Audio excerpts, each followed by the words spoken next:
Hello mga bebs! At nakapagluto na ba kayo? Ito yung niluto ko kanina, itong adobo ribs mga bebs, dahil nakabili ako nung nakaraan ng baby back ribs dyan sa Save More. Abay, napakaganda ng mga cut. At dalawa nga yung binili ko, dalawang plastic, at ako na ang naghiwa-hiwa niyan at ibinabad ko na siya sa barbecue marinade.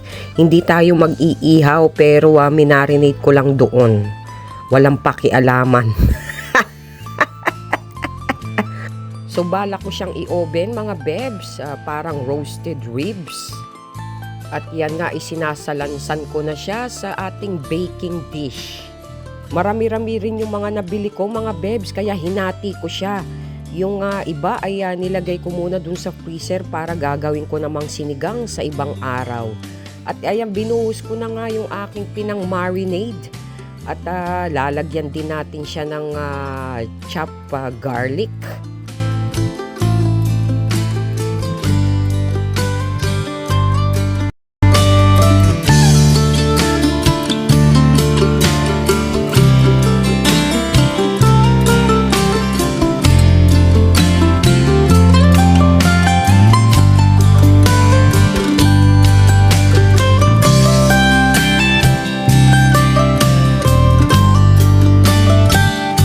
At ayan nga, lalagyan ko siya ng Sprite mga bebs. Bakit Sprite? Wala lang, kasi yan lang yung may tira sa rep. Kaya uubusin na natin, ilalagay natin dyan sa aking baby back ribs.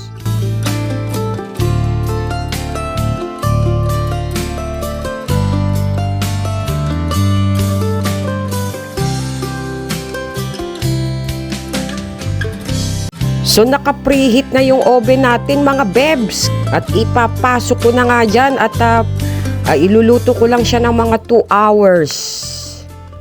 And shout out dyan, wala na naman kaming tubig. Kita mo naman yung pumapatak sa aking water faucet. Dati ay parang shower yan.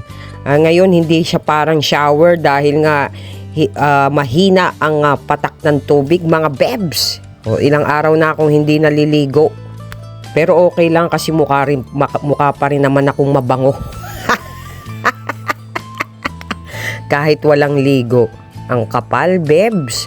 So ayan, hugasan na muna natin ang ating mga pinaggamitan at ayoko nang marumi ang aking lababo.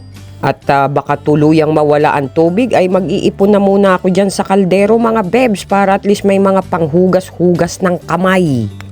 Ang mahirap lang nito ay pag tumai yung aking mga pusa. Yun ang masaklap.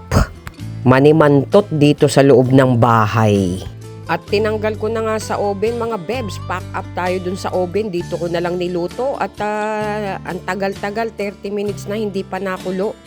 So mas maigi dito na lang. Mas mapapabilis pa. Dahil mag-aalas 12 na hindi pa ako nakakaluto ng ulam. Ano ba yan? Kaya mas maigi dito sa makikita mong kumukulo na siya. At i-slow cook ko lang itong mga bebs, another 1 hour para fall off the bones talaga ang ating baby back ribs. At eto na nga ang finished product mga bebs, at talagang sobrang lambot na niya kahit wala kang ngipin, mangunguya mo. Durugin mo lang sa ngalangala mo.